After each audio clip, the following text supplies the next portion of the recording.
So I hope everybody is doing well.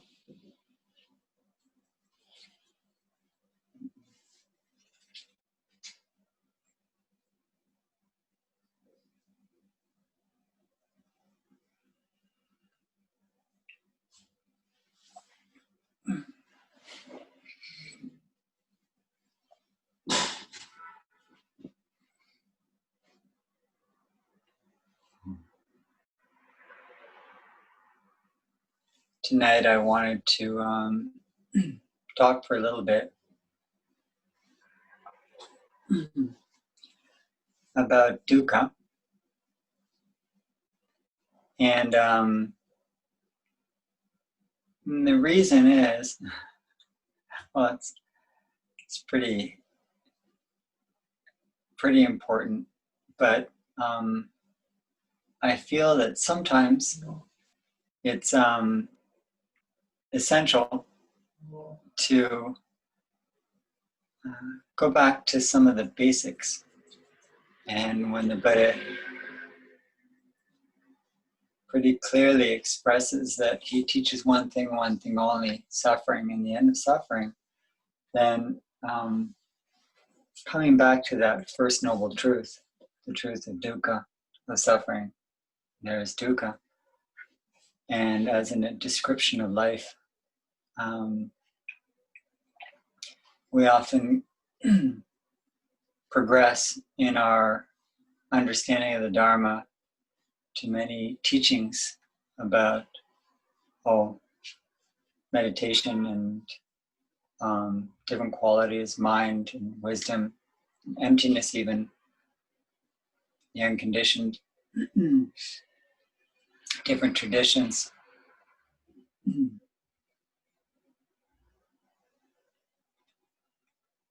And it's important to always maintain a thread, a strong thread throughout all of it. It's all for the sake of dealing with dukkha. That's what it's all about. And more importantly, it's kind of yesterday we ended a chapter in Shantideva, the 8th century Indian monk, and in his chapter on guarding alertness, or keeping your mind really being careful with what you do with your mind, and his emphasis on being really careful with where you put your mind is because he's recognizing that the mind is the source of the pain, of the suffering we experience. And he says at the end of his chapter, he says, I shall put this way of life into practice. For what can be achieved by merely talking about it? Will a sick man be benefited by reading texts about medicines? And so I take that admonishment to heart when Shantideva is asking us, you want to be free, and free means free of dukkha, free of suffering, and able to really love and be joyful and happy in your life. Not be free of all the misery. Well, our understanding of dukkha, and this is why I want to go to it and talk about it, has to be based on our experience. And we have to link these teachings and this main teaching up to how we live and what our experience is, specifically as individuals trying to make it through.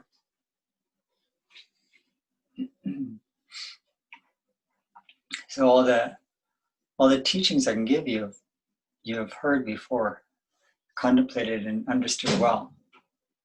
But that's not the point of a Dharma talk. The point of of a talk like this is more of an encouragement and a perhaps a pointing to our own lives and how we're living them and how we experience dukkha and how we're dealing with that. So this is why I think it's important to always come back to this basic teaching. Do we understand how dukkha is being experienced in our lives? And does that give us any insight into how to end dukkha and how to manage it, how to manage well with it? So one thing, dukkha and the end of dukkha, suffering and the end of suffering. And that's what this path is about. So it's important on a daily basis to examine and reflect. How am I experiencing this truth? And how am I managing it?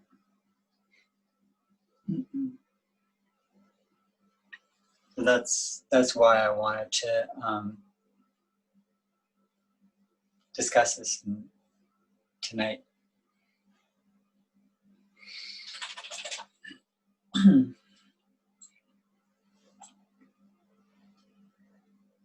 I think the examining of our lives is key here. In the chapter guarding alertness, Shantideva talks throughout about being really alert and aware of where your mind is and what kind of thoughts you're producing and whether those thoughts are beneficial or harmful, and whether we are having more altruistic thoughts and less selfish thoughts. He compares the mind to a crazed elephant, and that's one of the metaphors that Buddha gives as well. But Shantideva specifically says, and I spoke at this last night repeatedly, that the way you deal with that elephant and control it is by tying it to the pillar of the Dharma. It's not by beating the elephant, and it's not by trying to criticize and demean the elephant or even judge it, but by securing that elephant, meaning the mind,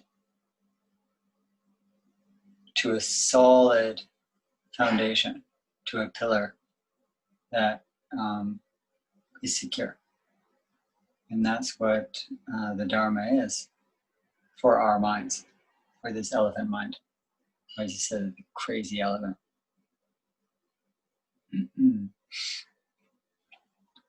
So that's why we reflect on the Dharma and look at our experience of difficulty, pain, suffering, misery, and all the afflictions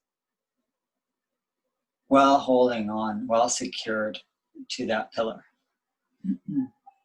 Because that will give us the perspective and the insight we need to be able to look at our lives without feeling that we are consumed by it. So that then the pain and the suffering we experience confirms this truth. It doesn't contradict our sense of self, but it confirms what we suspect the self is about. And then there's a kind of relief. It's like, oh yeah, this is dukkha. I understand now. I see. And that clear seeing doesn't make the dukkha disappear, but allows you not to be completely defined by it, because you've got something else to hold on to. And that's the Dharma, the teachings.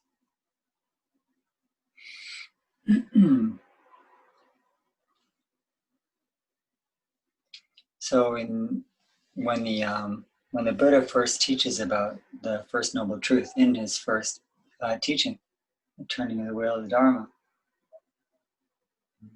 he says this: The noble truth of suffering, O bhikkhus, monks, is this. Birth is suffering, aging is suffering, sickness is suffering, or dukkha. Death is suffering, birth, aging, sickness, and death. All of these signs that Siddhartha saw when he was wandering around and put him on the path. So even from this description of dukkha, we see that for the Buddha, it's that acquaintance with dukkha that set him on the path. And so too, we need to follow in those footsteps. That the more dukkha we experience in birth, the birth of another thought, the birth of another desire, the birth of another sense of self, the rebirth of myself over and over again in birth, and how it causes tension and discomfort. Who I am, who I think I am, who I want to be, who I think I was. All this personality, the rebirthing of it over and over again. That's birth is suffering, right? Because it generally creates a sense of discomfort. Very few of us feel at ease with who we are. Maybe you're on top of it, but most people feel that there's a lot to regret from the past and a lot of apprehension about the future and a lot of judgment about the present.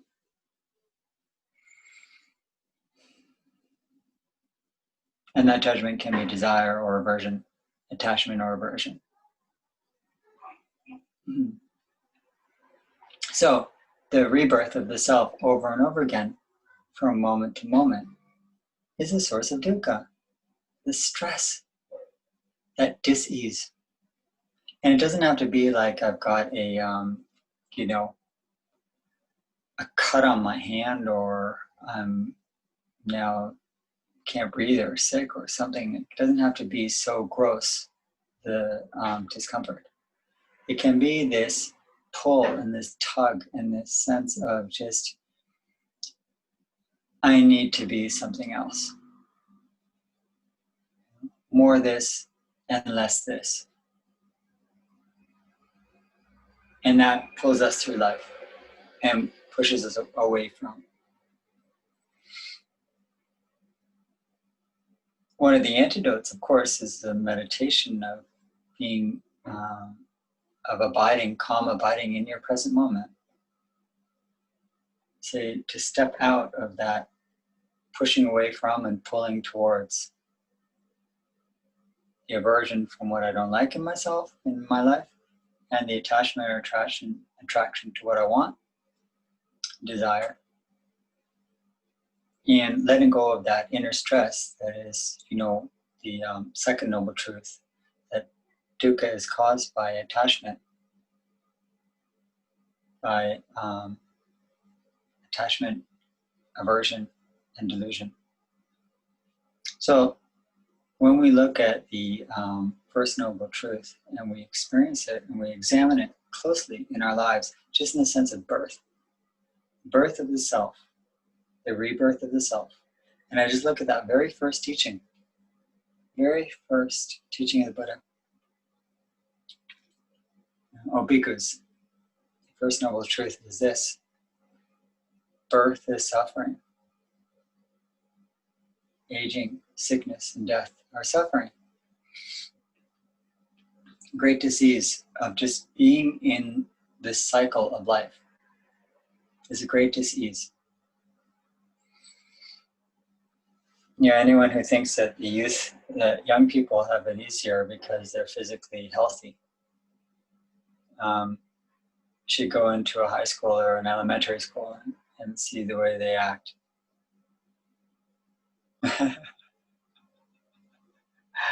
Their bodies may be okay, but their bodies also are a great source of dis-ease. comparing themselves to each other, especially in puberty. Feeling too short, feeling too tall, feeling too thin, feeling too fat, too dark, too light.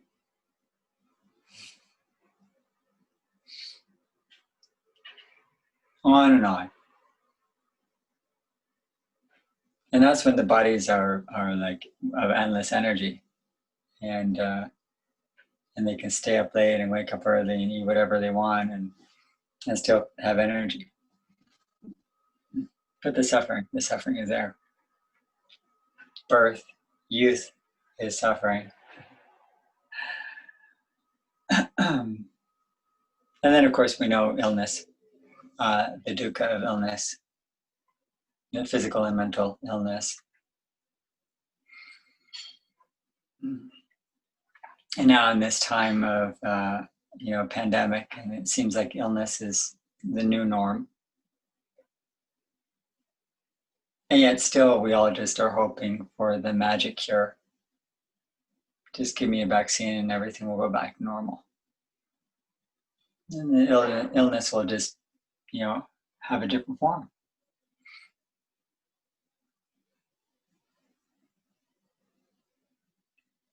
But we all know that sense of dis-ease. Illness, aging.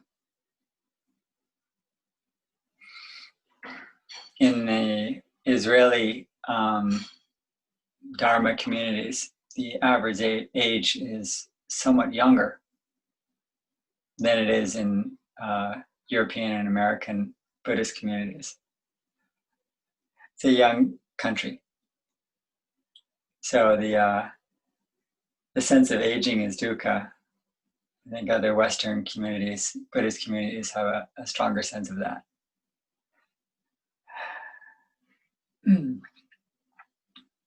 Aging involves a lot of dukkha, and if if you're young and fit, then just consider your parents and grandparents, and you'll see what's in store for you.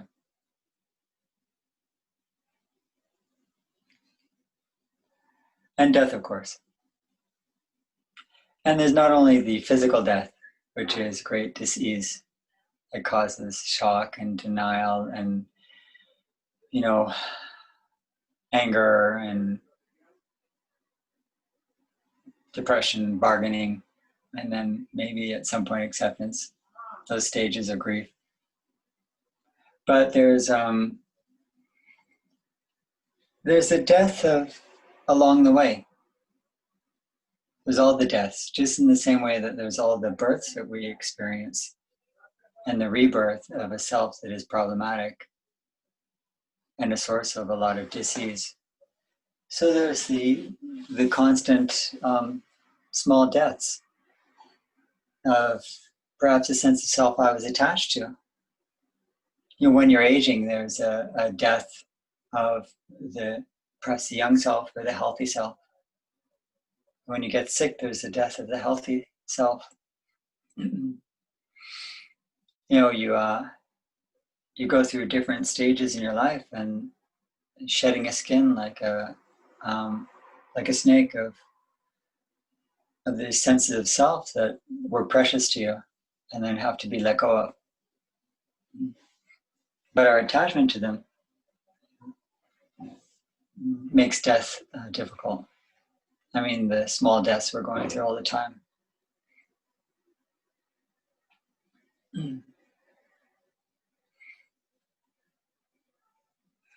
But it continues to say, association with the unpleasant is suffering. Okay, you experience what is painful and unpleasant. And disassociation, meaning from the pleasant, you're enjoying something and it goes away, is painful. I was experiencing this yesterday. I was having this experience, and there was a rain shower, and I was sitting on my porch, and it was sunny, and then all of a sudden this really incredible full sky rainbow appears. really gorgeous. And then a double rainbow, really quite tremendous in its beauty. But as I'm watching it, it starts to fade. And I know that it's disappearing. And while it's fading, I'm feeling this sense of, a longing. I wish it could stay longer.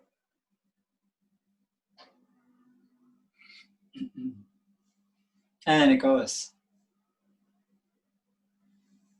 Too bad.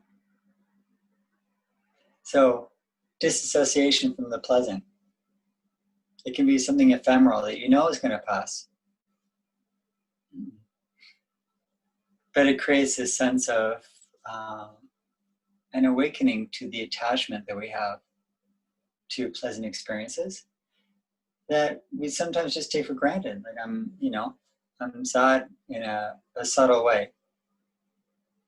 I mourn. And what I'm experiencing is the dukkha of attachment. That's the disassociation of the pleasant. And it can be the pleasant of during a sitting meditation where everything is fine for a good few minutes. It's pleasant. You're having a pleasant meditation. And then that ends. Disassociation with the pleasant causes suffering, and association with the pain. And those are, two sides of the same coin.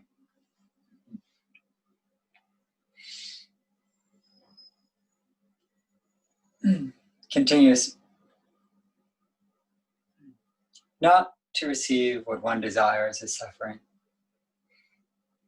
In brief, the 5 aggregates, the skandhas, subject to grasping are suffering. And the 5 aggregates are the way the Buddha describes that we make up the self, that there's a form,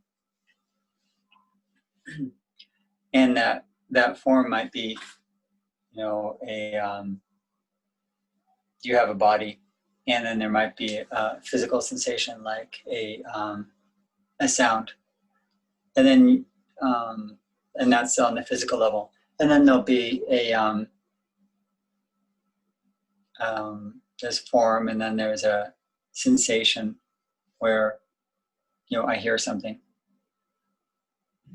and then there's a perception that I recognize it as a bell.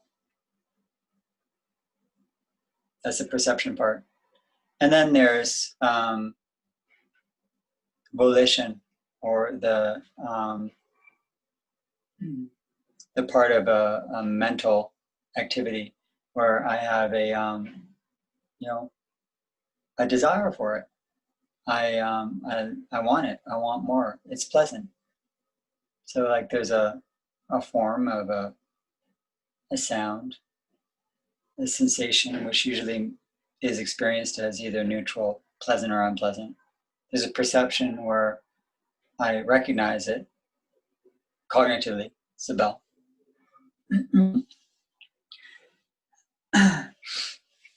And then there's a mental formation where I kind of have a desire or an aversion. And then the last sense of self, the last aggregate or skandha, is my general sense of consciousness, and my sense of being here is kind of gathered from all of those other 4. The form of, like there's a bell, there's a body, there's a sound, the sensation, pleasant, unpleasant, neutral, the cognition where I recognize it as bell, the mental activity of liking it, desiring it, and then a sense of, hey, me, I'm liking it, and I bring it all together to make this I. And that's what the Buddha calls the skandhas. He says, in short, the skandhas, meaning the way we make a self,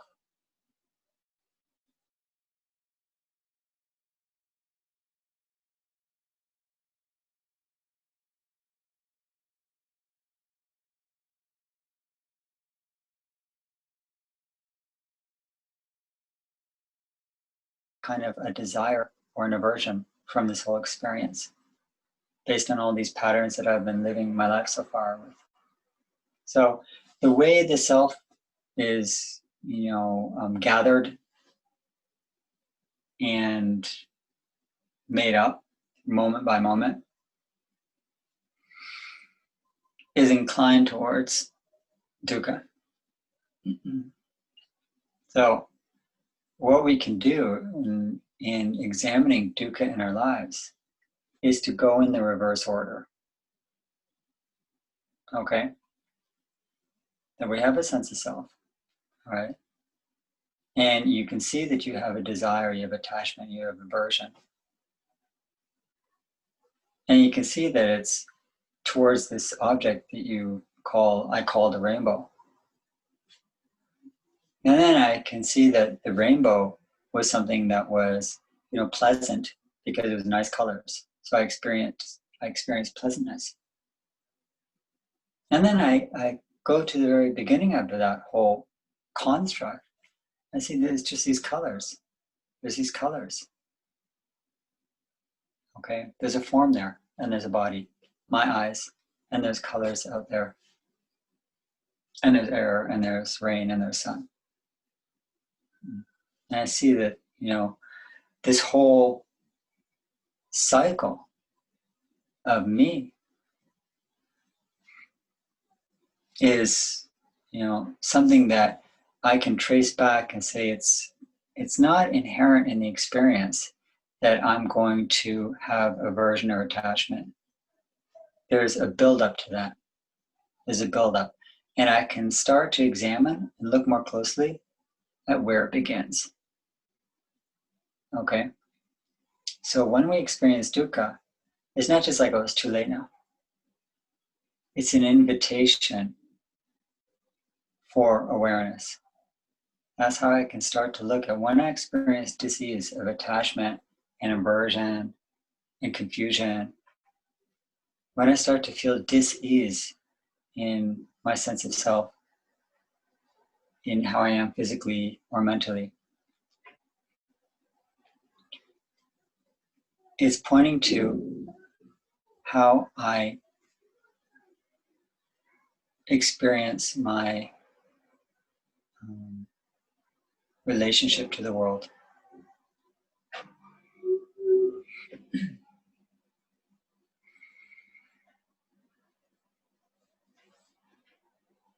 The Buddha teaches the experience of dukkha. It's happening in three main ways.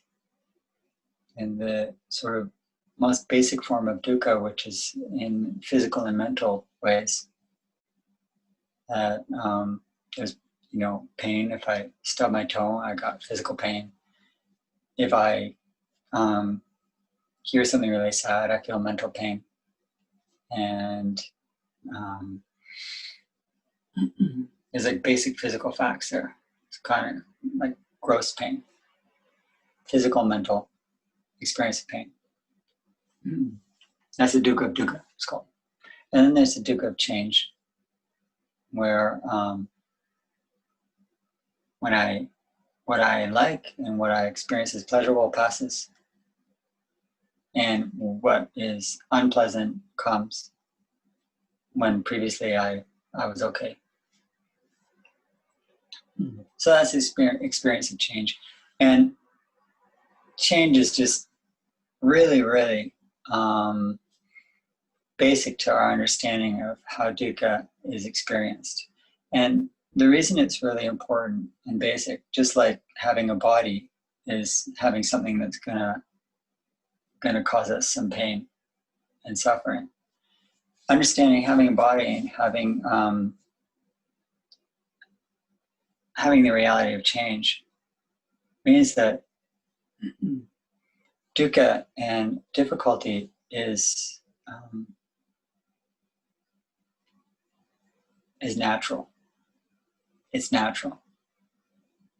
We're not going to stop the change from happening. That's impossible. And we're not going to escape this physical form. That's also impossible. So understanding the fact of dukkha as taught in the form of basic body and change can help us come to terms with it as natural and as real as simply breathing air. It's not something bad that happens. It's just the world we live in. It's the life we have. And this is why Dukkha is being taught as something as basic as having a body, having a mind, and living in time. To say we live in time means we live in change, moment by moment. And because we live in change, we live in time, it means that everything is passing.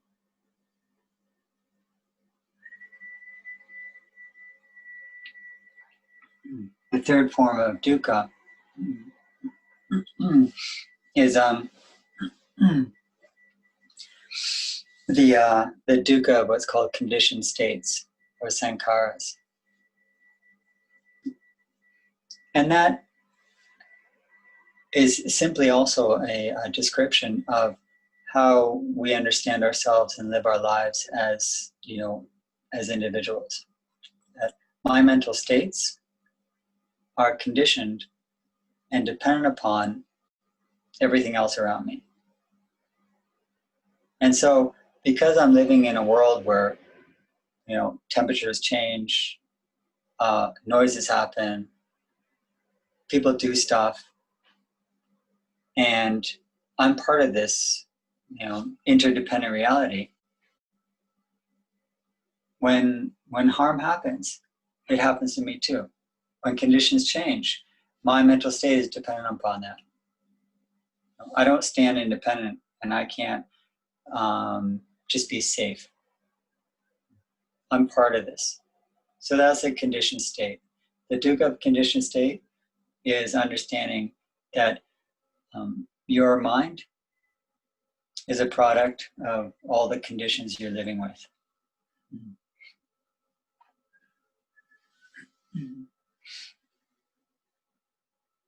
So how does this help us in terms of managing with our dukkha, our experience of it? It's coming to terms with the inescapability. So that when I'm experiencing dukkha in physical or mental ways,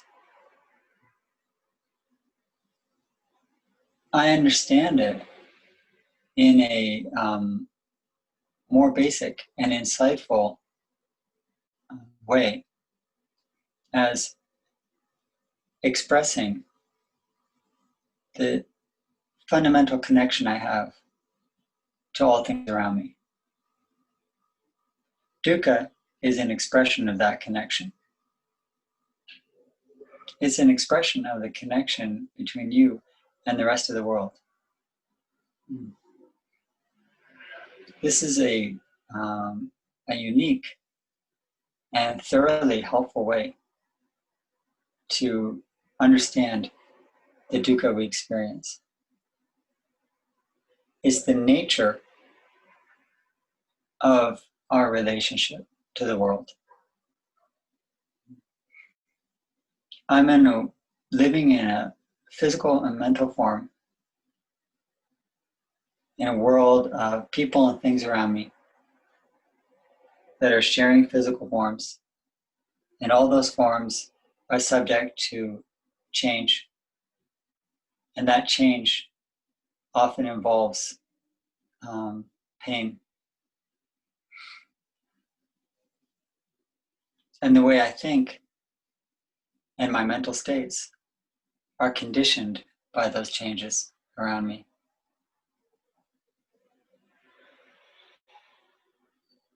So if I experience dukkha, it's not a failure in the system.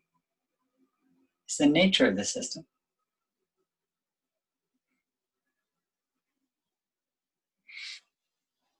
This is understanding the First Noble Truth. that yes, life itself is an expression of dukkha. That is not a pessimistic statement. It is a statement that fully acknowledges and embraces the physical forms we have, the mental relationships that we have between ourselves and all these forms, and the connection we have to time.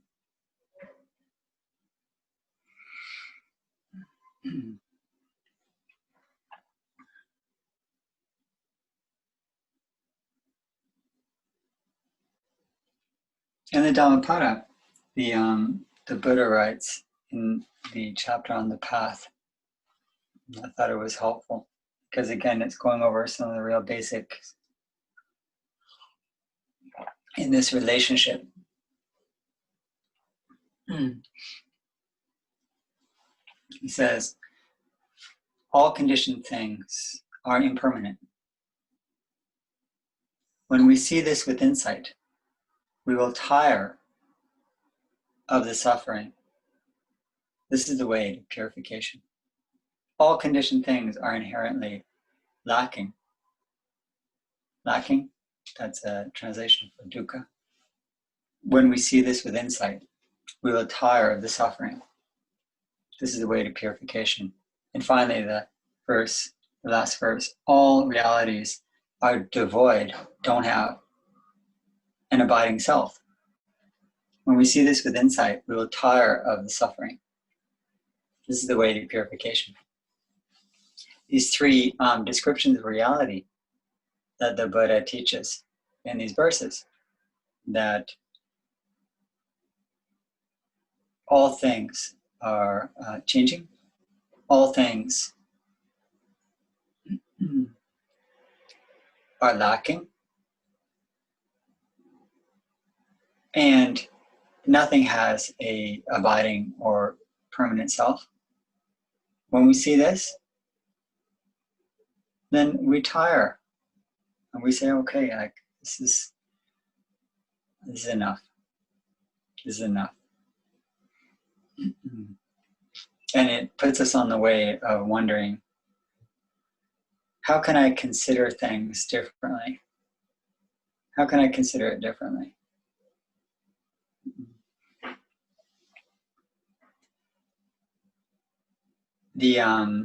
The first way to dealing with a problem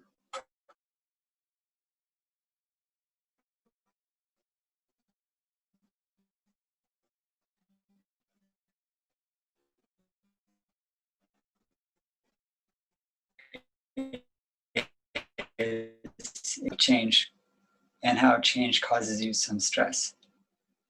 Your experience of lack, and the lack meaning you may have an associate, you may be connected to something that causes you displeasure, and you may be separated from something that was pleasurable. That's lack. So notice that. And at some point you get kind of tired of it. Spiritually tired. And then the heaviness of a self. It says, all conditioned things don't have an abiding self. I don't need to talk about the book and the computer and the people around me. When we're talking about dealing with an abiding self, what to look at and to examine is yourself, is myself. How am I, in the way I view myself and the way I am perpetuating my sense of self and encouraging it? How is that continuing some of the dukkha that I experience? How is it contributing to it? How is my relationship to my sense of self being expressed in dis-ease? So before we even go to, wondering, all right, how do I practice greater freedom? What we really need to spend some time with, moment by moment, is becoming really familiar with how we experience dukkha as a liberating practice, as one that gives us a sense of motivation, because, as we read here in the Dhammapada, at some point you get kind of tired of it, tired of having to deal with pain and suffering, dis-ease, and certain afflictions and regrets and judgments and anger, impatience and fear and anxiety and all of the discomforts that are inherent in our sense of self. At some point, when you start to consider the teachings, you start to get kind of tired of it. So it's to get to that point, we have to look at it pretty clearly.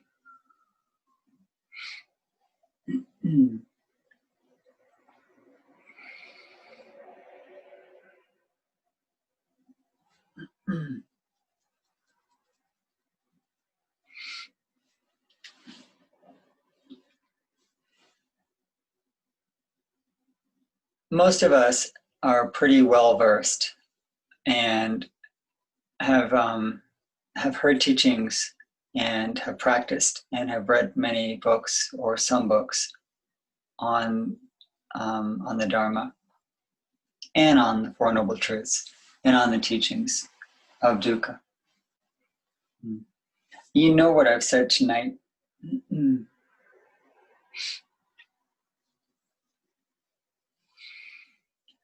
But knowing it and feeling like you have a choice are two really different things. And what's essential in this path is that by looking at your life and looking at your mind, you recognize that you have a choice.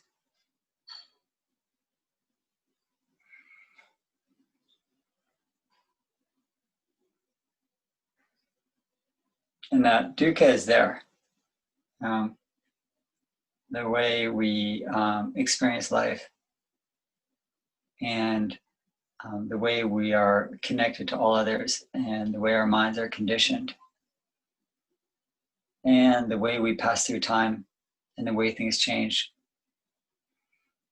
and the way we age and the way we break down, the way we get sick and the way we lose things and the way we gain things and feel extremely joyful and then lose those things and it feels even harder.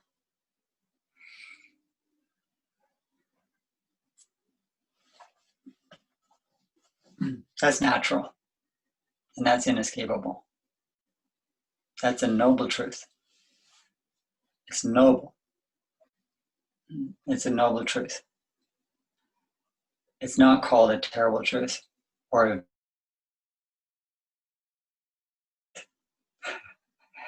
it's a noble truth. Because by facing it clearly, and in fact, embracing it, we find that within this whole existence,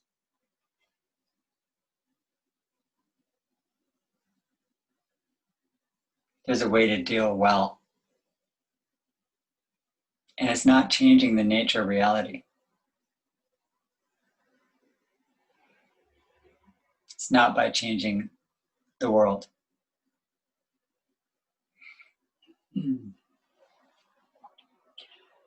I want to return to Shantideva. Now read a verse of his. The Mighty One, the Buddha, has said that the perfect teacher himself has shown that all fears, as well as all boundless miseries, originate from the mind.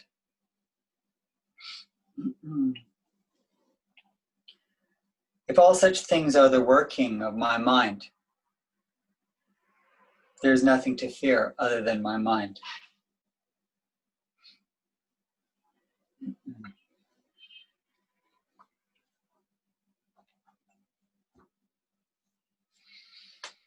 At another point later in the page, and I read this yesterday, I'm going to share with you his famous quote. Where would I find enough leather with which to cover the surface of the earth? But wearing leather just on the soles of your shoes is equivalent to covering the earth with it. This is the choice we have. We're not going to change the earth, and we're not going to change the world, and we're not going to change the people around us, and we're not going to change the nature of change, and we're not going to change the loss that comes with it. We're not going to change having a physical body that ages, gets sick, and dies, and is reborn again with a lot of the same problems. We're not going to change that. We're not going to change the fact that my sense of self is conditioned and dependent upon so many things around me that cause me problems. So that all the ways I experience dukkha in the physical form, in change, and in all the conditioned thinking I have, that's the earth. That's the world I live in. But if I wear the right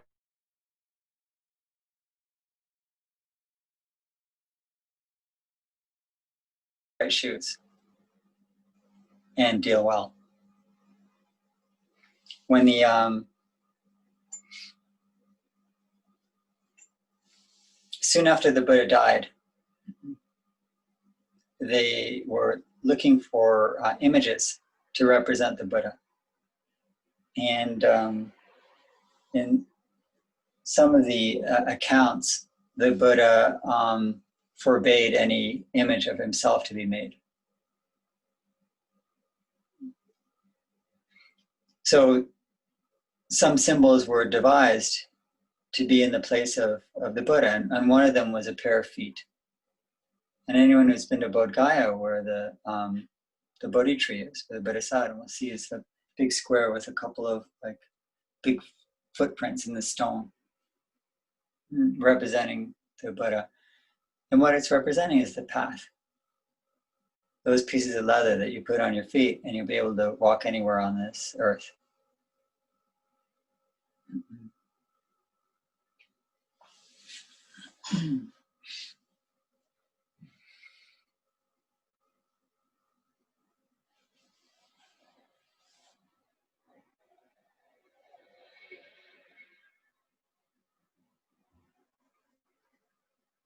In the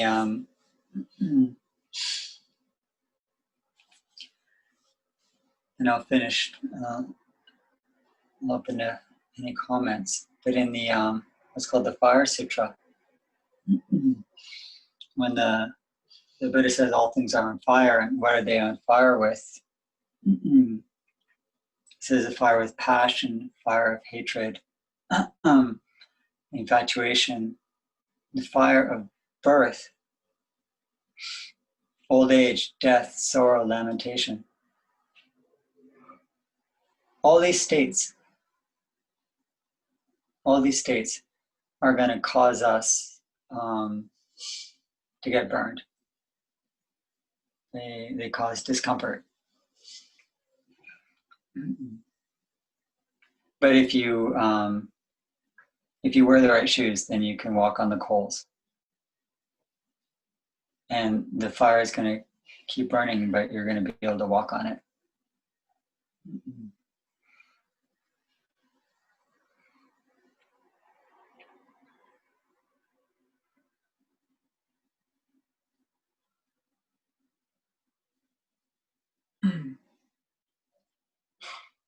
So I, as a really more focused practice, what I recommend is in our meditation is that you keep alert and observing closely, not just the calmness when you sit, but look closely to where you experience discomfort and notice its origin and notice its relief. And the relief doesn't mean necessarily that the pain has stopped.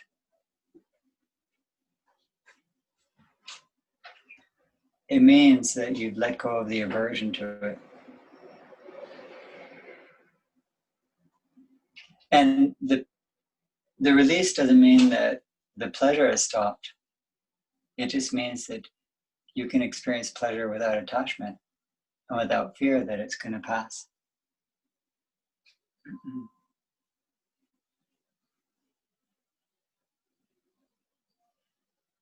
So I invite you in your next meditations and throughout your day if you can, but I think meditation is a good time to look closely at your experience of dukkha and dis-ease and how you experience it in terms of the aversion and the attachment that you're changing states of body and mind.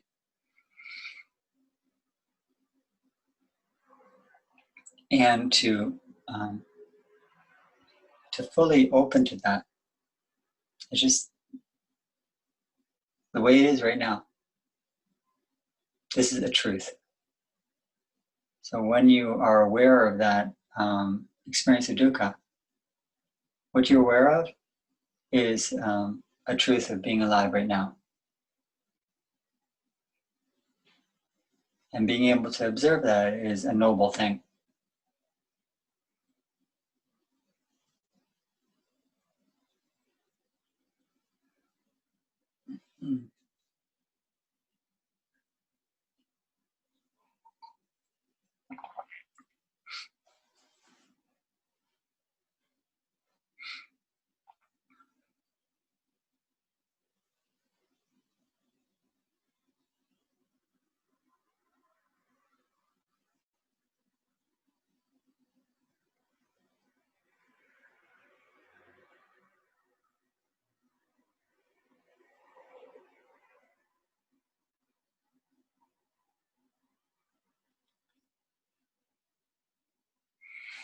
Everybody knows the